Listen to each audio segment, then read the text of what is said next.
कई बार हमने सत्संग में सुनाया है, गिरिराज जी की दंडोती परिक्रमा में पूज्य महाराज जी भी थे। एक रामानंदी आश्रम था और परिक्रमा का नियम होता है जहां तक गए उसके आगे आप नहीं जा सकते, पीछे से ही आप परिक्रमा को, ऐसे नहीं कि सामने है तो आप क्रॉस करके चले, ऐसा नहीं है।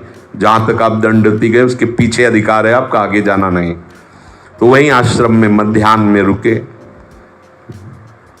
वो आश्रमों की मर्यादा होती है, वो 12 बजे लगभग जब भोग लगता है तो पूछते हैं, जो संत आते हैं तो अपने पास भी आए कि चलिए प्रसाद पाइए, ठाकुर जी का तैयार है।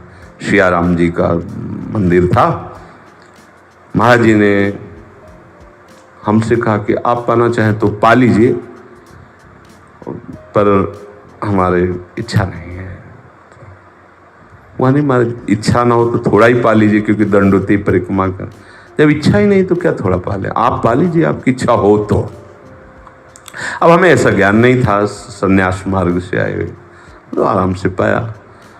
फिर 4 बजे जब दंडोती परिक्रमा प्रारंभ की तो कुछ पैसे ऐसे गमछा में बांध कर रखते थे श्री जी के भोग के लिए, जैसे 1-2 केला ले लिए, भोग लगा दिए श्री जी।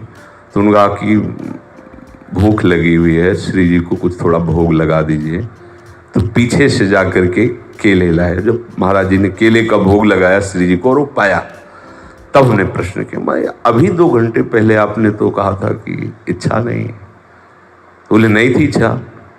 तो महाराज जी हम इसलिए नहीं पूछ रहे, कोई संशय नहीं, पर हम जानना चाहते हैं। तो उनका देखो हमारी श्री जी जहाँ, हम नहीं पा सकते। पता है हमको, महाराज जी आपने हमें क्यों नहीं रोका? हम क्यों रोके? हमने कहा था तुम्हारी इच्छा हो तो पा। लोगों को हमें पता ही नहीं था ना, हमें ज्ञान ही नहीं था इस विषय का। गुरु जी ने नहीं पाया।